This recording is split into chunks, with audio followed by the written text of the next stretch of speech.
I guess as just kind of an overview of just what this really is about, this is about essentially prison camps in Romania, and it actually kind of it covers a weird period of time because before 1946, Romania was actually under a sort of a fascist regime or a monarchical regime, and then after the war, it became a Soviet regime.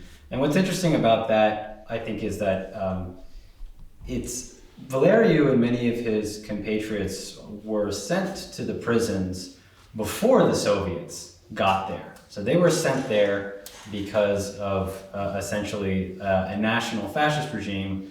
And then Valeriu and many of them either elected to stay because, as the communists took over those prisons, they were offered deals to get out, based on re-education or what have you, or offers to in some form an offers of informing and all those things. So that kind of creates a kind of interesting dynamic because the Legionnaires, the Brotherhood, existed in a very kind of odd space between the kind of state, which was more centered on the monarchy, and then there was sort of Bolsheviks on one side, communism on the other side, and then the Brotherhood. And I kind of want to get this out of the way because I think what's important about this book, again, is less the Legionnaire movement and more Valeriu as a person, because I think as far as what we can get, what's edifying about it, what I think is genuinely, authentically Christian, is more of the experience of these people in the prisons than the Brotherhood itself. And the Brotherhood itself is something that is, I think, not. I mean, I don't think there's like a really easy way to sugarcoat this, but it basically is a fascist, anti-Semitic organization that was intertwined with Orthodoxy and had some ideas in there that are good. But I think just right off the bat, we can say that things like anti-Semitism or political assassinations. For example, the Brotherhood carried out assassinations against police officers and other politicians they thought were sort of undermining Romania. Those are no good. Honor killings are no good. Honor killings is not orthodox. And also a cult of personality. Just to kind of rewind a little bit. Again, in this period after World War I, there's a great deal of ideological conflict. There's a lot of nationalistic movements. Territory has been reassigned after the Treaty of Versailles. In the case of Romania, Romania became huge because apparently the Queen of Romania was a very good diplomat. And in principle, what this meant is that a bunch of people who were used to being grouped under the same roof were now under the same roof. And so, in that kind of tempestuous mix, the Brotherhood sort of emerged as a kind of desire to reinvigorate the Romanian roots, and its roots in this case being distinctly Orthodox. And compared to other groups like, Mussolini's Italy or Nazi Germany, those things were more strictly focused on kind of maybe even pagan roots, maybe even going back to, some kind of antiquity. In the case of the Nazis, they're going back to, ruined ancient, like Wotan and stuff like that, and kind of doing this blend of ancient paganism with kind of new modern scientific. Romania being an Orthodox nation from antiquity, or from a long time ago anyway, that was a kind of expression of this kind of nationalist movement in the form of, in this particular form, the Legionnaire movement was about revitalizing the Romanian national identity through its Orthodox roots. And I think that idea in and of itself isn't really what's wrong, but I think what typically happens is that really what happened, I think, at that level is just, what happens is orthodoxy becomes an accessory to nationalism, right? Orthodoxy, and you see this a lot, I think, even in contemporary, this is a common temptation, I think, of Orthodox people, and even Catholics, to take, for example, Polish people. To them, Catholicism, to many people, what matters is, Poland, or what matters is Russia, or what matters is Romania. And the fact that there is orthodoxy there from many centuries ago is just something that they grab onto as yet another thing, right? Yet another thing to kind of construct what is most important to them, which is a kind of national identity, a national pride. And there isn't, in my view, anything particularly wrong with having a kind of patriotic spirit and a desire and a love of your country. In many ways, a love of your country, I think, can be a love of neighbor, right? It can be a desire to sacrifice for, but all too often, what can happen with national identity is it becomes an idol. It becomes idolatrous, and the church really ceases to matter. And I think you really see this in just kind of a national chauvinism. So I'm going to kind of lay out some of the things that are most ugly about the movement before moving into things that this book talks about. Because I think what happened is this movement kind of papered over the orthodoxy, but some people who were part of this movement in prison really discovered the superficiality of that. But there is good things that happen in that, and there's a lot of that we need to learn from in terms of its mistakes. Identifying like where those red lines, I guess what's really important is discerning where are those red lines, like where's the red, if it's not wrong to be patriotic, where there's still a boundary, right? If it's not wrong to feel a sense of like community and commonplace with people who speak your same language or have ethnicity, if there's something not wrong with that, still, where is the boundary? We have to find that boundary, and I think we have to find that boundary here in this group. I think actually we have an advantage as Americans, because Americans, to be an American is really, it's more of an idea than it is a people, and so that gives us an advantage in the sense that, and it has so many cultures and so many different languages that it gives us an advantage in that it's very hard to make an idol out of the American people. It's very hard to, I think, because there isn't really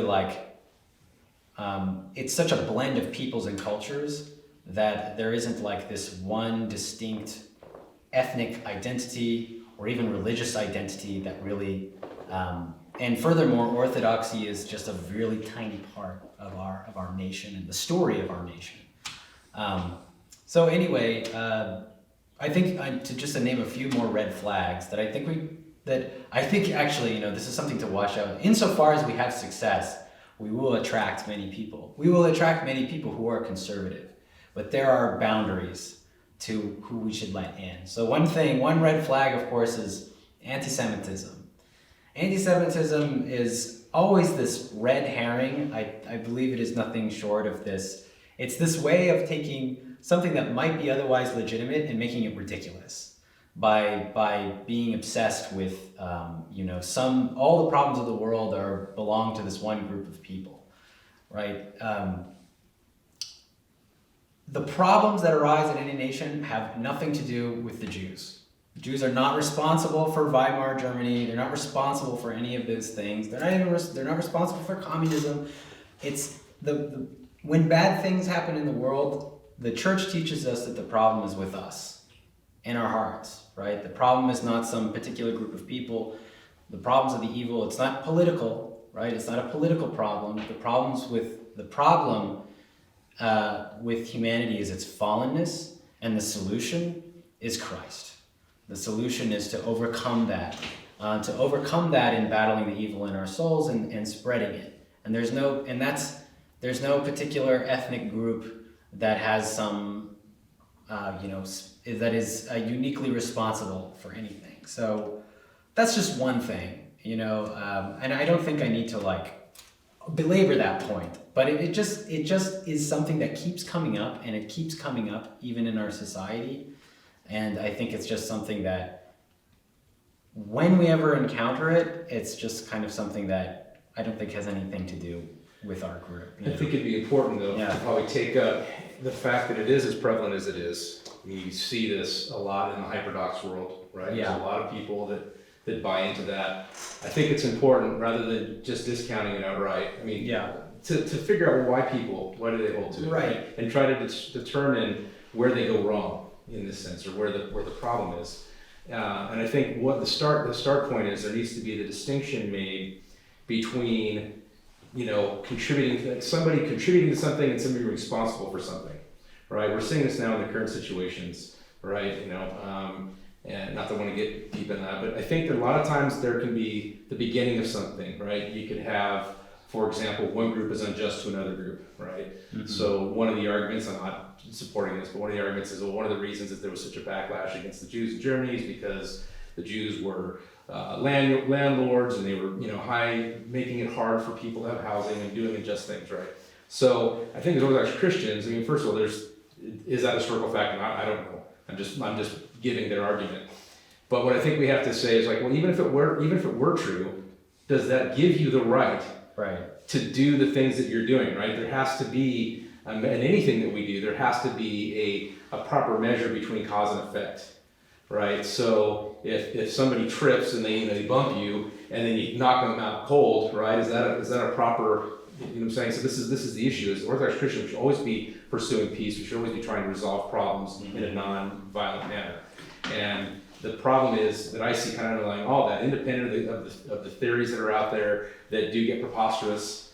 The bigger issue is why do people seize on them in the first place? Well, I think they seize on them because they're not getting their legitimate grievances sometimes addressed, and so they go into this realm where now, because it's essentially so far out of the realm of the mainstream, they can have their own little bubble there that doesn't have to really deal with anything real. Right. And now you can just pile, like you said, all the problems of humanity on this one group, and it doesn't matter what the group is. This is the issue, right? When you talk about racism and these different things, I mean, the problem lies in saying, because somebody's born into a group or somebody claims some affiliation, that somehow applies, right? You're applying an aspect of the universal, right? It's almost like a categorical error. You're applying universal characteristics to something as an individual, right? So if one particular person does something bad, if me as a conservative does something bad, does that mean all conservatives are bad?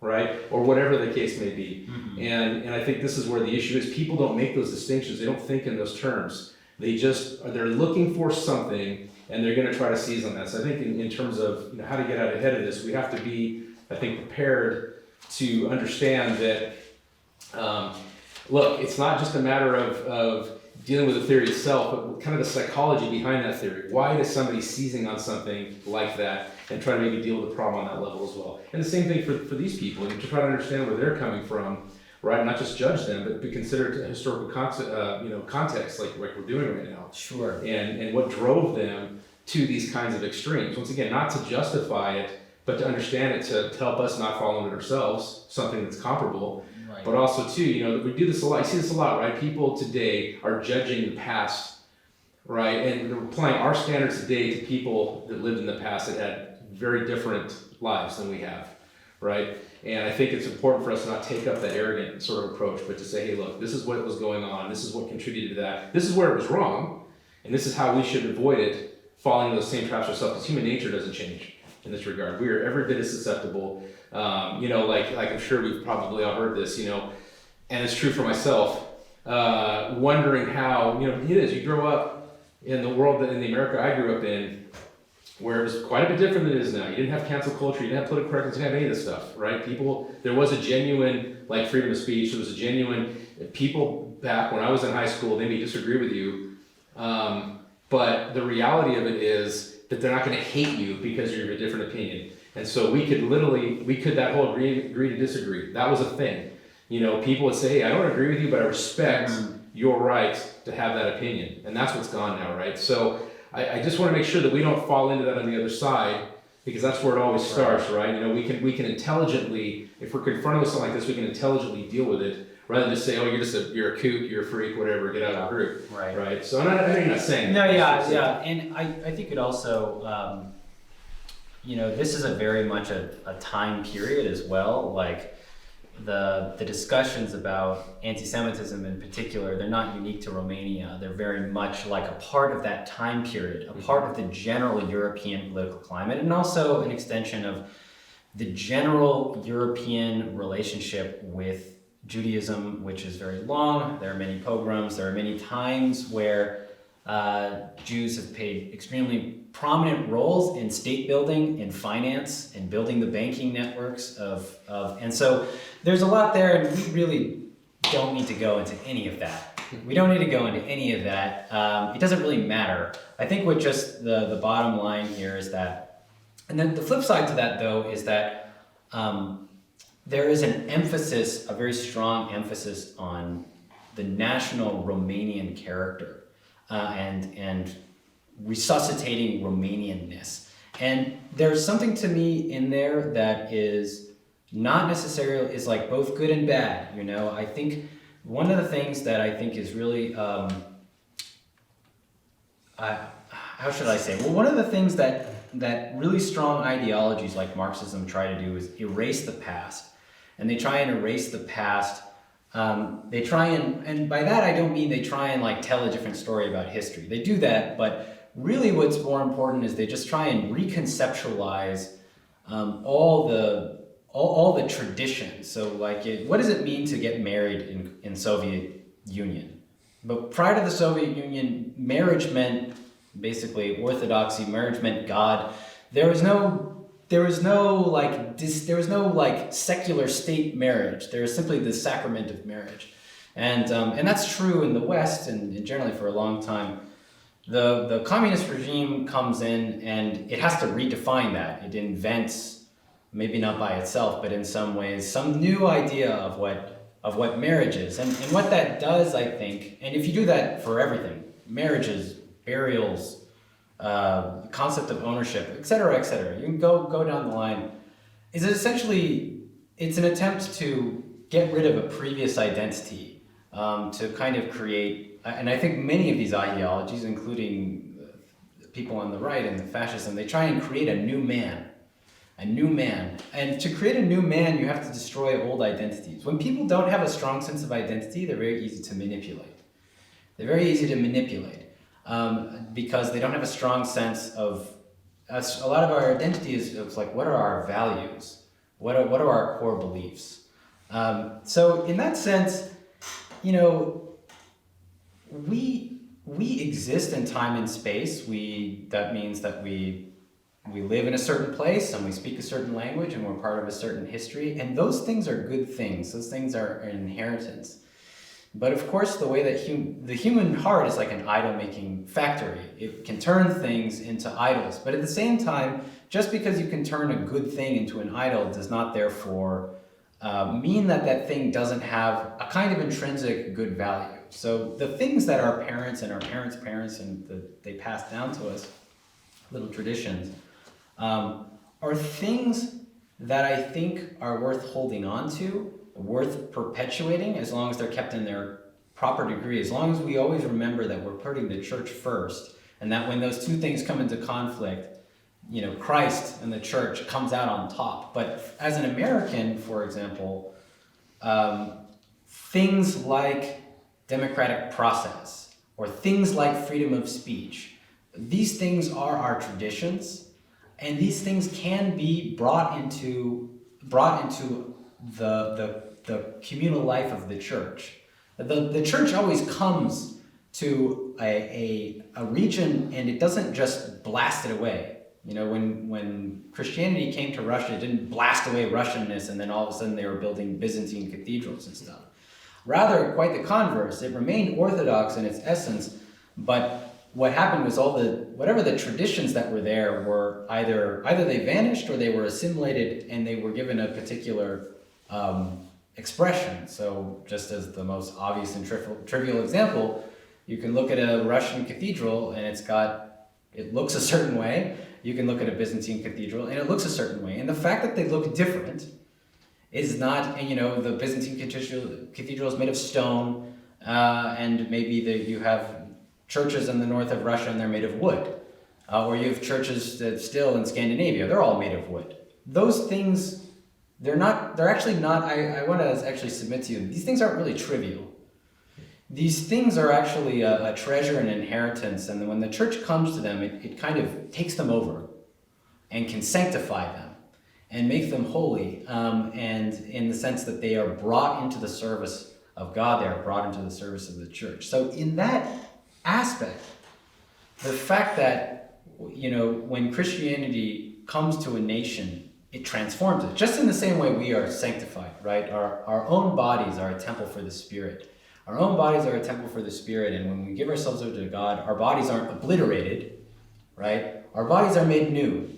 And so the same way, I think the church has the ability, and what I think our brotherhood should be aiming for is the way in which a nation can be transformed, not by obliterating the nation, not by replacing its traditions as a Marxist would or Bolshevik would or some other radical ideology, which are always pseudo-churches. Rather, it takes and identifies what is in alignment with the principles that are set out in the church and brings those into the whole. So I guess the point of what I'm trying to say is it's wrong. What I don't want to do and it's like we condemn nationalism or we condemn America, we condemn the United States of America because we're Orthodox. Here's the United States of America over there, and here's Orthodoxy over there. A lot of people are doing that. A lot of people in our Orthodox world are doing that, and I think we should not do that. We need to find what is good in the traditions, what the men and women who suffered and bled and died in these lands, what they did, find what's good and bring that into the life of the church. And the more recent example is St. Herman of Alaska. Right. Anybody who's researched that history, it's a whole different way of missionizing than what we've grown accustomed to in the Protestant evangelical world, right? What we more usually encounter, right? Because in a sense that's what they're doing, right? They want, because Protestants by nature are very iconoclastic, they just pretty much want to stamp out what's there with what they think is what it is. And like you said, when you're talking about cultures, you're talking about identities, this happens more organically, right? In the real world. And it's more natural in that regard. And I think, we need to think in those terms of culture, because that's obviously a lot, like the identity thing is the big thing now, right? In politics, identity. Everything is related around identity. And I think nationalism, this resurgence of nationalism you're seeing is a counter-reaction to that, right? To what you're seeing, the globalist type style agenda, where basically you're trying to eradicate borders and boundaries, and we're all just one big quote-unquote happy family. Right. Which of course isn't working out so well. And so now you're seeing this resurgence of nationalism in the world as a counterbalance to that. But what you see so often in history, we see this over and over again, is human beings tend to extremes, right? We tend to poles. And so rather than say, okay, well, like we're trying to do here, let's pull out the good, separate the bad out of it, it just, that's bad, so let's take up the opposite, right? Somehow the opposite of this bad is going to be good, and when it doesn't work out, once again, you're just taking the mirror image of that. And we've talked about this in the past. When you're dealing with Protestantism, as an example, Protestantism is forced by nature because it exists in opposition to Catholicism, right? That its whole identity is tied to Catholicism somehow, or at least it was originally, and now obviously you're many generations removed, but there's still elements of that, right? It exists in reaction to, right? The truth really shouldn't be that way. The truth should stand above the extreme understandings of it, right? And so when you deal with identity, for example, like we're talking about race or whatever, I mean, ultimately what matters to me is character.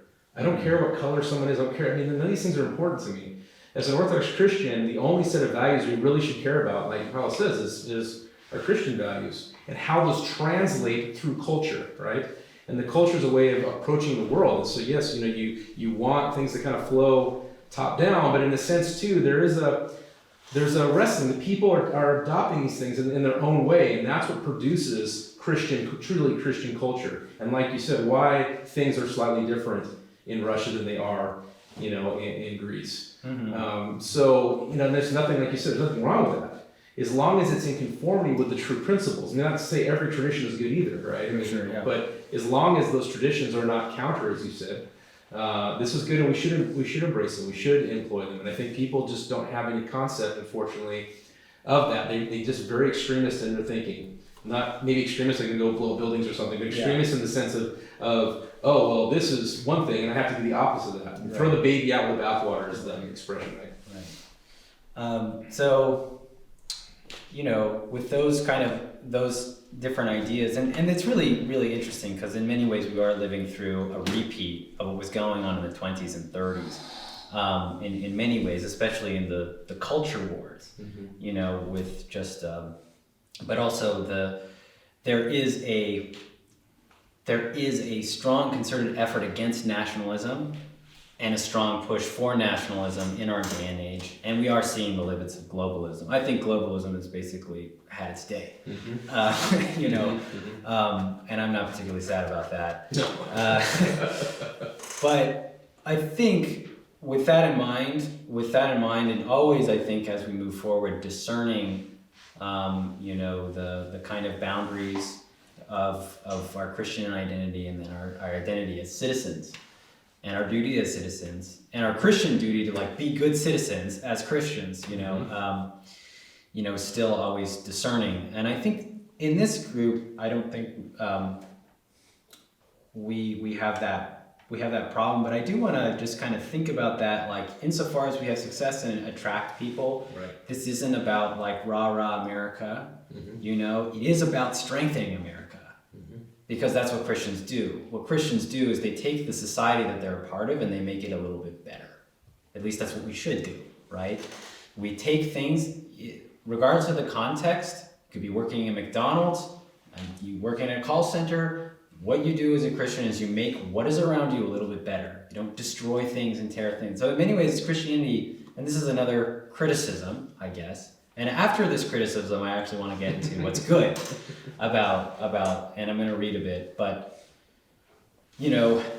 what I think makes Christianity, to kind of put my anthropologist hat on for a second, what I think makes Christianity really enduring and successful, other than the fact that it is simply the true way of God and it's guided by God, but just anthropologically, Christianity is radically different from the values that surround it, but it is also not revolutionary. In this original context, and by that I mean it doesn't seek regime change. When in the Gospels, when Christ says, render unto Caesar what's due to Caesar, and render unto God what's due to God, and then again, Paul sort of repeats this in his way in Romans 13. He says, rulers are basically put there by God. It is not in vain that the legitimate authorities have a sword over you. We have red lines in terms of what temporal authority means. We have things that we simply will not do, but there couldn't be a worse regime than the emperors of Caesar. But Christ was not calling them to overthrow the Roman government or destroy the Roman government. He was not calling for them to overthrow Pontius Pilate, tear it down, and build the kingdom of Zion in Jerusalem. In the same way, when Paul was going around, he was not counseling these groups, these churches, to overthrow and replace with a revolutionary, they were not trying to overthrow the current regime. Rather, what they were doing is try to live a holy way of life that would just transform what was around them. And that's exactly what happened. Exactly what happened in the Roman Empire is a pagan Roman Empire, which persecuted the Christians and killed them, actually drowned itself in their blood. It was baptized in their blood. It couldn't sustain the persecutions, such to the point that without any particular military movement within that pagan Roman Empire, it simply became a Christian empire. It simply became one. And you can say, oh, well, Constantine did it from top down, but the society was so Christian already at the point that was an option. That was an option for him to do. And that's precisely what ended up happening. And insofar as there's any kind of revolutionary, as to being an authentic Orthodox Christian. It's insofar as it's not worldly. It is rather this like transformative thing that works on its own weight over time. Insofar as we are authentic to it, insofar as we cleave to it.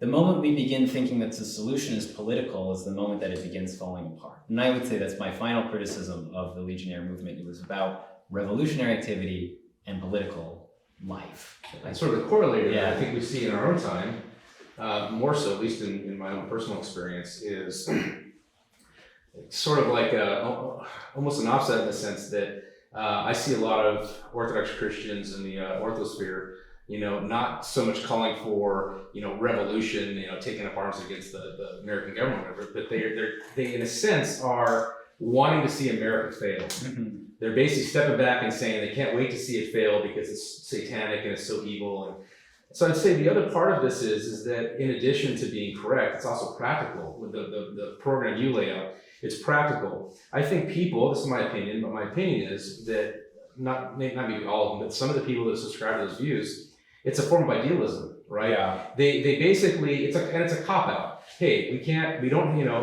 unless anything short, once again, it's seeking for a political solution. Yeah. It's got to be a czar. It's got to be a new, Orthodox emperor. Right. And anything short of that is just simply satanic. Right. It's totally wrong, and there's no reason to support it. And what it does, it essentially exempts them from any kind of responsibility of having to try to make their own situation better. Look, until those things exist, it's pointless to have a discussion about it. Sure, we can work towards that, but we have to work with what we have. Mm-hmm. And this is what we have, with the deficiencies that it has. Look, nobody's going to argue that we're perfect, right? America has plenty of problems, but are they going to get better if we just step back and watch it burn? Shouldn't we go there and try to bring in the buckets of water, Let's do what we can. We have to engage the culture in that way. And that's why I'm opposed to, people who, whether Rod Dreher meant this or not, or people just interpret that way, the whole idea of just, backing out of society. I understand the desire for that because the world has gotten really evil and it's very frustrating. Mm-hmm. But if we don't engage the culture in the way that we can, should we really be surprised when it burns down around us? I mean, we should be that leaven, right? Right. And so it's kind of just just on the other side of what you're saying, I think that we see a lot in our own time. Yeah, precisely. I don't think this is, I think that's a really good point that you bring out there, that there is a mentality, and I would say, to speak to another contemporary Orthodox figure, Jay Dyer, I haven't been following him in a while, but Jay Dyer often talks about the evils of liberalism. So there's orthodoxy here on one hand, and then there's liberalism over here. But we as Americans, liberalism is our inheritance. What are we going to do? It's not just a political system. It's about rights and, the idea of, personal sovereignty. And there's different liberalism, right? There's different liberalism. Yeah. I think it is a mistake to go and say, well, we just have to toss that all out and hope that the American empire just explodes, right? No, we have to be going out there putting out the fires, I think. And primarily that isn't through a political prescription where we're like, we are against liberalism. It's just, we go to work and we try to be the best human beings that we possibly can. And the labels matter, this thing too. I don't care. To me, it's not about conservative liberal. It's about values, right? If conservatives uphold more of my values, our Orthodox values, okay, in that sense, I'm quote unquote conservative. But it's not because once again, it's not identity. The identity doesn't matter. It's what are the values? What is the character? What is the nature of the thing itself? And that's what should drive us rather than the label that we put on it, right? If you get too attached, and like you said, they idolatrize the labels, I think, on these things. Did you, gentlemen, have anything to add before we go? He look at you, something like you want to say. No. No, okay. Not me. Not now. No. Okay, so with all that in mind, and with especially on this point of the kind of personal responsibility aspect, because it's kind of what it comes down to, is kind of personal and also spiritual, I think in some sense you have to have a faith in God to believe that your day-to-day little acts, your struggle against the evil in your heart is actually going to have an effect in the world. You have to believe, you have to trust God. And we turn to politics, I think, a lot of times when we stop trusting God. And that's when we trust in man, in the science of man, the political science of man. Trust the science, man. Yeah, because that's what, as Aristotle put it, politics is the chief of the sciences.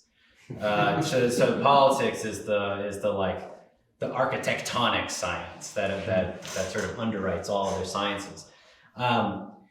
And that's true if you just take God completely out of the picture, right? So we don't put our faith in politics. We don't ignore politics. Right. We don't ignore politics. We don't like stop voting or something like that. Right. We just don't. We know that the solution is not there in the politics. And the thing is, we do need a new man that is Christ in us. We do need a new man. And I think what's always interesting about these ideologies from the 20s and the 30s, fascism and whether it's Hitler or Stalin, there's this emphasis on needing a new man. A new man. You can't have the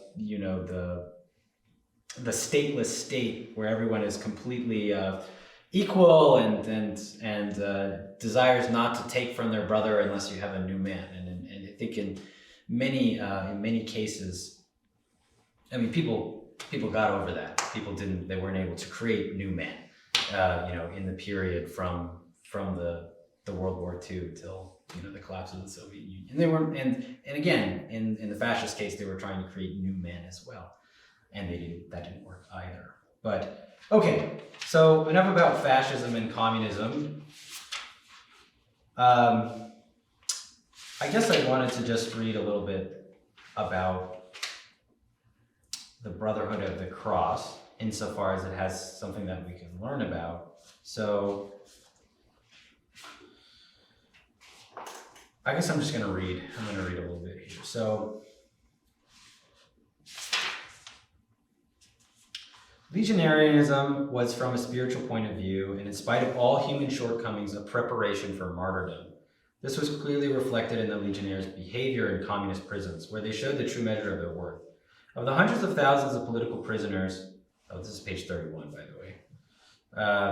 Of the hundreds of thousands of political prisoners, a significant number came from among their ranks. In any case, the finest and largest number of Orthodox prisoners were legionnaires. For all of these men, training in the legionnaire movement was a preparation for the difficult trials to which they would be later subjected. After wandering off in different directions, Codriano and other young people, troubled by the need to do something for their country, realized that what was needed to instigate a profound change in society was not so much a new party or a new political program, as they themselves have been tempted to believe, but rather an education of a Christian national character that would lead to moral renewal. Quote, "This country is perishing from a lack of people, not from a lack of programs. This is our opinion. It is not programs that we must create, but people, new people. Therefore, the cornerstone from which the Legion sets out is humankind, not political programs. The reform of people, not the reform of political programs. Therefore, the Legion of the Archangel Michael will be a school and an army rather than a political party. The Romanian people at this point in history do not need a great politician, as some mistakenly believe, but a great educator and leader to vanquish the powers of evil and shatter the ranks of evildoers. In order to do this, however, we must first overcome the evil in himself and his brethren."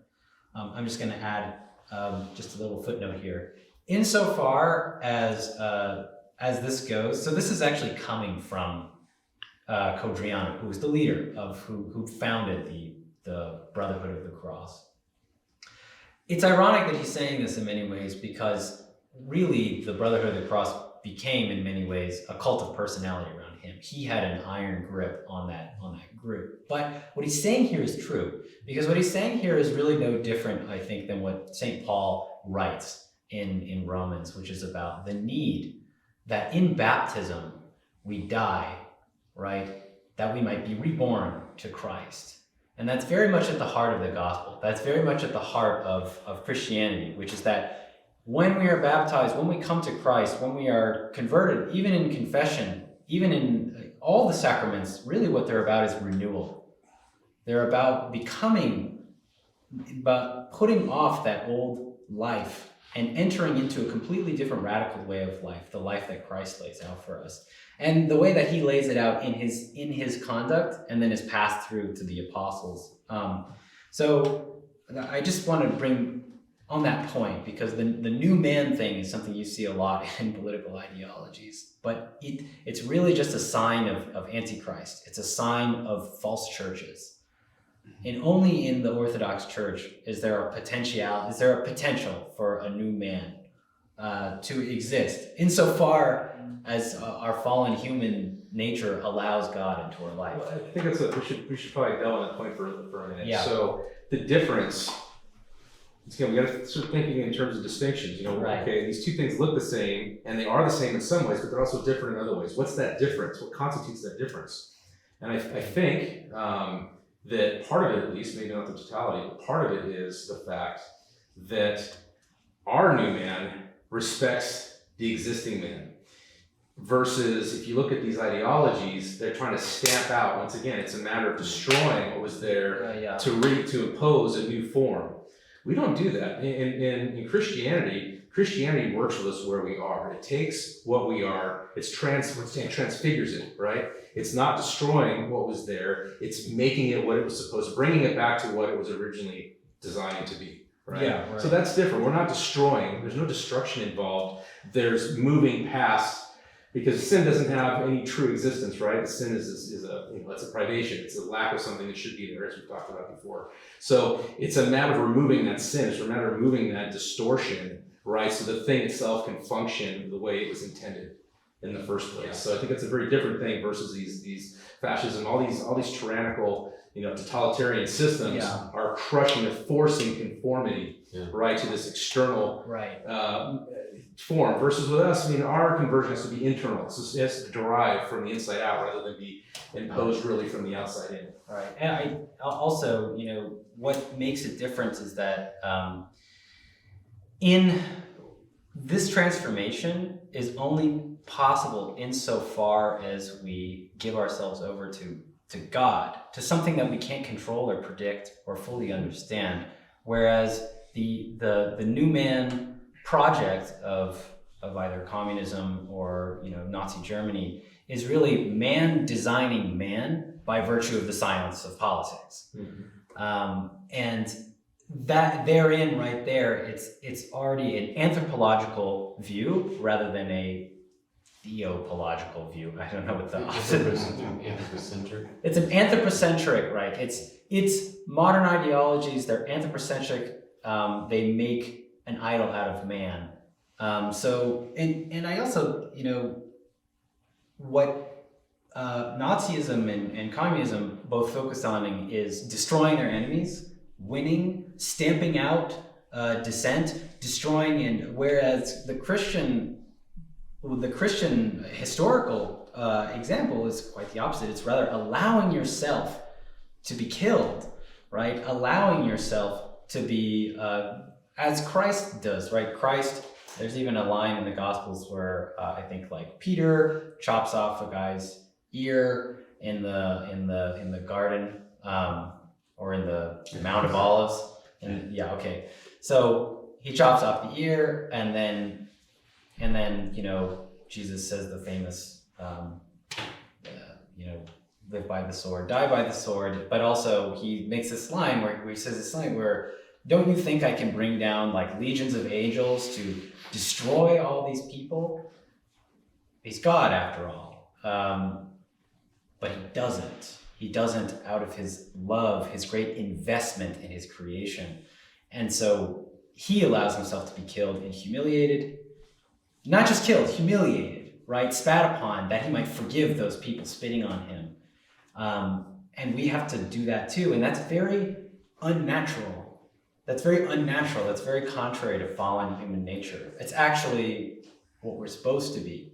So these modern ideologies, they lean into the fallenness of human nature. And they'll always fail because they don't have grace. Right. The transfiguration cannot happen without grace. Let's not forget that too, right? Right. So this is the thing. They don't have that. So no matter, even if they were trying to impose the Christian ideal, if that's not what they came to, it wouldn't work because it won't work absent grace. Exactly, right. It's like, that's why politics, again, it's like you cannot impose grace with the science of politics. Right? It's not a series of legal prescriptions, and it's not even a series of truth propositions. It's a total, complete transformation of your inner life that has to be of your free will, of your free response to God. And there's no free response to the National Socialist Party. It's like, get in line or die. So anyway, So you kind of using the Brotherhood and the Legion, because they're two, the Brotherhood was like the high school group. Yeah, The so Legion was the adult group. right. So like that's another like this is a rather complex group. It's a very complex time in history. It's a very complex time in Romania, and it has a very complex relationship with the church itself, because a lot of times the church itself would condemn the Brotherhood in some instances, and maybe in others not. But the Brotherhood of the Cross, again, that's the youth group. And the youth group is about personal transformation, and I think in the good sense. In order to form a legionnaire elite, the best from among the youth were selected beginning with those of the high school age. This organization of young men was named the Fratia de Cruce, the Brotherhood of the Cross. These targeted were screened according to certain criteria: faithfulness in church attendance, good academic achievement, respectfulness towards others, love of country, honesty, etc. Candidates were not admitted to the FDC automatically, but in accordance with certain requirements. It set out to be an elite organization that would accept only the best. Those who were accepted found an atmosphere of love, seriousness, and enthusiasm, an atmosphere highly suitable for their spiritual growth. They received primarily moral and spiritual education along Christian ideas. They were encouraged to participate in the sacrament of confession, to adhere to a prayer schedule, to fast, to avoid bodily sins, to be merciful, correct, punctual, sympathetic, ready to help others, obedient, and studious. Since work played an important role in legionnaire training, work camps were organized in which, along with legionnaires, Brothers of the Cross participated in the construction and repair of churches, schools, roads, bridges, levees, etc. They worked in an atmosphere of youthful enthusiasm, while the camps also provided an opportunity for the formation and strengthening of spiritual ties. The meetings began with a prayer commemorating those who had died for the legionnaire cause, followed by a reading from the New Testament. At every meeting, those present took turns introducing a theme having to do with faith, morality, national history, culture, etc. Legionnaire songs were sung and memorized. Participants took turns reciting from legionnaire writings, while the final portions of the meetings were reserved for decision-making regarding new goodwill projects that needed to be undertaken, such as help for someone in need, collection of assistance for the family of an arrested legionnaire, or similar work for the benefit of their brethren. The young men who gathered together in the FDC made up a real family. They were taught to love one another and help one another in time of need. The friendship that existed between them sprang from an impressive degree of love and sincerity. The most original part of the meetings was the moment of friendship or sincerity, a form of public confession of all mistakes made since the last meeting. This did not replace the sacrament of confession. Each of them also confessed to his spiritual father. Rather, it was an expression of the trust and sincerity that united them. After they all confessed their mistakes, each of them reported what mistakes they had noticed among the others who were present. Then each of them received a penance. These moments of sincerity were very important for strengthening their spiritual bonds within the safety of love and understanding given by the other brothers of the cross. Each of them found the power to struggle against their own mistakes and defects.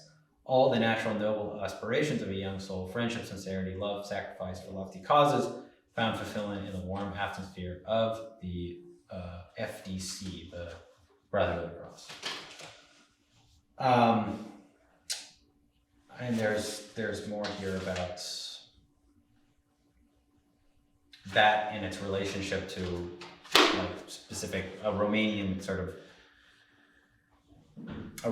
identity. There was an emphasis also in the Legionnaire that to be knowledgeable of Romanian history and to be patriotic and to love the Romanian nation. All of those things, again, I don't think are inherently bad at all. And I think a lot of people, especially on the left, they want to paint nationalism with this, or a patriotic spirit as being identical with fascism. And I think we have to reject that. We really have to reject that. So insofar as you have a concerted effort to, and I think this is something that's really retreated entirely from American culture, is just this emphasis on bringing young men and even young men and young women in community and trying to teach them a sense of personal responsibility about their development, their relationship with other people, and externalizing that in simple things, like repairing bridges and doing just kind of simple manual labor. I think we used to have a similar thing just in the form of the Boy Scouts, honestly. Things like that, just to take young men and to teach them sort of like practical, simple skills. Things like how to carve wood and how to light a fire, campfire, and camping, and all those things. And we essentially have, especially people on the left, have gone out of their way to absolutely annihilate the function of those institutions. Also to, I think, really minimize the importance. I think really too, this is another problem in our culture, is that we try to minimize the need that young men have to have this kind of formation. And when young men don't have this kind of formation, they oftentimes go all the wrong ways in life. I think we do see this a lot in inner city communities where there's a lot of fatherlessness, and we want to pretend that fatherlessness is not a problem. Because a good father, I think in many ways, does what is just described here, but just on a smaller scale. And then there were in our culture, there used to be, points of contact between the role that the way a father would socialize his son, and then the way that had continuity with things like joining a baseball team or, the Boy Scouts and stuff like that. And I think not to the same degree, but I think there are just so many young men in our culture that are just absolutely hungry for a higher purpose, for some kind of meaning, right? For something beyond just a kind of hedonistic. The world, especially in universities, doesn't offer higher purpose or meaning. What it offers is a kind of a hedonism, primarily. And I think most people find this really, really empty. They find it really, really lacking. And so, in that void usually comes lots of different radical ideologies, because that lack of meaning, there's no amount of pleasure that can really kind of paper over this sense of purposelessness, that the human being needs a sense of purpose. And I think the Legionnaire movement, in that context, definitely took young men and gave them this sense of you can do these things, and these things are adding up to this greater purpose. And one of those purposes being, your development. It's important that you develop your moral character. It's important that you learn how to use your intelligence to help people around you. So that, I think, is a good thing, right? And I think that's something that we should aim to create in our own way with this brotherhood as we move forward. Yeah, at this point, I'd like, before we conclude, I'd like to try to apply, and then maybe the next discussion too, as we get into some of the other details, but apply, what's there to our own situation. Because you've already addressed, obviously, the condition. Young men are craving this, and they're lost, right? I think that's part of it too. They're just kind of lost. Mm-hmm. You see this. Some of the people we've had come into our parish, they're seekers. And what they love about orthodoxy is orthodoxy does, it has a fullness that they don't get anywhere else. I think if you consider societally why is this happening, there's obviously a lot of reasons, but one is that people are easy to manipulate, right? In this, if you don't have anything that you're strongly, right, attached to in the right sense, right, driven or that helps to define you in a good way, then you're malleable to any of these other ideologies that can force you in a certain direction to do things that might serve some agenda somewhere, right? Mm-hmm. But anyway, I don't want to focus on that. What I'd like to focus on is, what can we draw from this for our own group? We've been in existence for, about a year and a half now. And so we have a little bit of time. We've seen, things happen. We've already had challenges that we've worked through. I think, personally, that's my one couple of observations that I'd like to have the group consider is I like the idea of some form of not demanding it, not requiring it, but I like the idea of some form of revealing of our struggles, right? Confession of sorts, not the same. Once again, it's not a sacramental confession, and it's not to say that everybody has to confess every sin. But I do think accountability like part of what this group can do on the personal level is to help with accountability. If we've fallen short in a certain area, maybe we continue to fall short in that area, it's good. I think there can be helpful to those who are ready to do it, right? They're at a point where they're willing to do that to share some of that. It helps humility for one thing, right? This is kind of the underlying of everything we do is humility, right? And it can be a contributor to that. I don't agree with anything beyond that. I certainly don't think it's good in this group for us to call out each other's, hey, I saw you doing this. Definitely don't want to go there. I think that's just obviously asking for trouble. I mean, once again, it's not to judge them. Maybe that worked for them, but that's not something that I would see as being effective maybe in our circumstances now. But just that whole idea of accountability, the struggles that we have, and kind of like, all right, this week, for one, it's an incentive, right? There's an incentive there. If I know I have to reveal to the group where I fell short, it might motivate me to not fall short, right? just out of human peer pressure or whatever. But more importantly, obviously, than that is just the fact that I think we do tend to, right? It's another human tendency. We tend to think higher of ourselves than is there, and that examination of conscience, as they call it in the Catholic world. I think there's value in that just performing that function for ourselves for the sake of the group will help us to have a better sense of where our weak points are, where we need to improve, of course.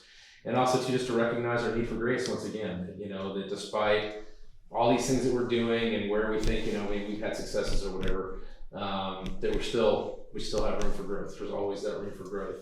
And I just think as far as building the bonds, I think that's what you see there is that process really helps unite those people in the group. Mm-hmm. And I just think it can't be compelled. It has to be something that we can't go around and say everybody has to say, which sins did you have this week? Right? I don't want it to be something like that.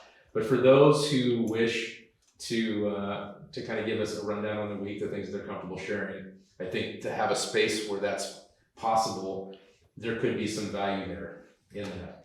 And it's how we get to know our brothers too, right? I mean, as this progresses, hopefully as it will, we're engaged in more external projects and that sort of thing, right? Like if you know your brothers, then, from a management perspective, I mean, it's just basic management too, right? Knowing your people's strengths and weaknesses so you can, better facilitate your resources, right? Make sure that, okay, this guy's really good at this guy's really good at that. So when you use these people in the ways that use in the proper sense, employ them in a manner that's going to play to their strengths, right? But then also too, maybe there are situations where we struggle and we need practice to get better in those areas too. So like moving past just the practical into the spiritual. I don't know. So I'm not sure anybody else thinks about that, but that's the one thing that I read that was kind of impressed by it.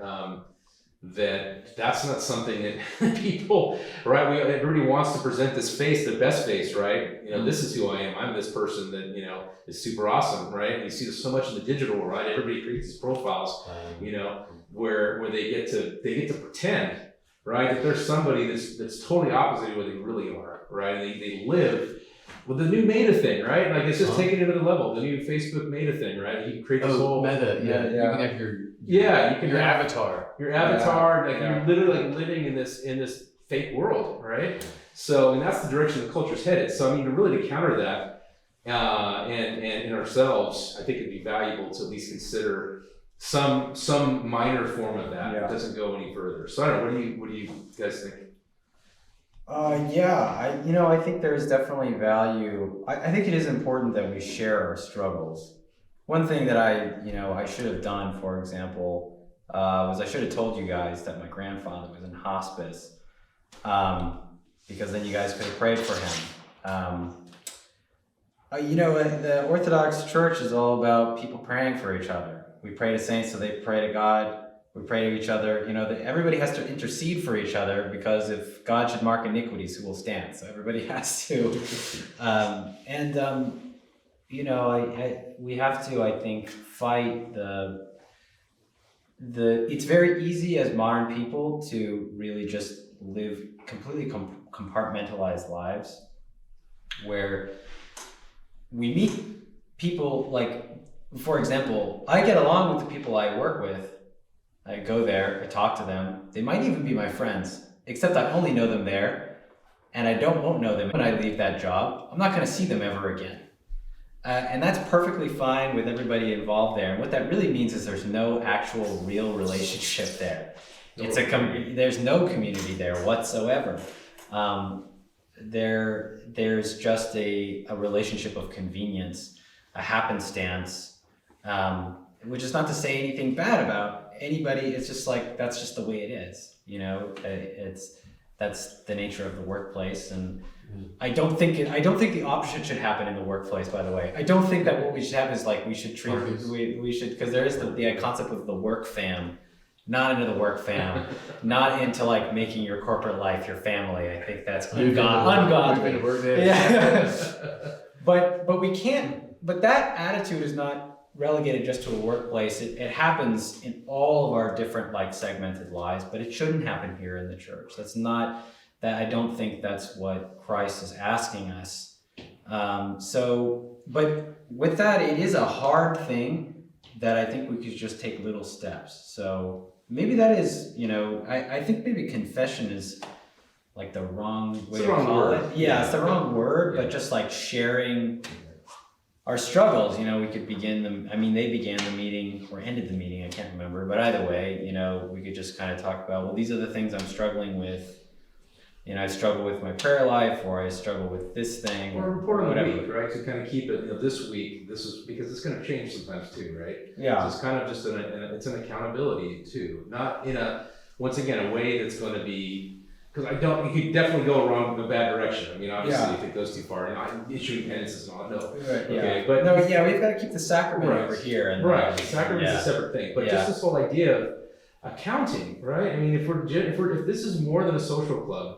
If it's a genuine brotherhood, right? Just like your physical brother, right? There's things, you live in the same household, you get an art, whatever. There's things that go on there, right? And so you see these things. So it's a way of transferring that into to transcend a little bit that like you said, the segmentation of our lives, right? We're transcending those things. I don't just have my life here, okay, so I'm your brother for a couple hours on Sunday afternoon. No, this brotherhood should, as much as it's possible without being weird, it should extend into our lives past that. Like that's why we're starting to try to have some prayer meetings, some prayer, even through the Discord and stuff on Wednesday nights, to start trying to, because obviously we have to balance these ideals with practical concerns and considerations that we all work, and we're busy lives, and those of us have families. I mean, we can't sacrifice our obligations to our families for the sake of this group either, right? So it's got to be balanced. But that little bit to be able to, hey, this week this is kind of how things went,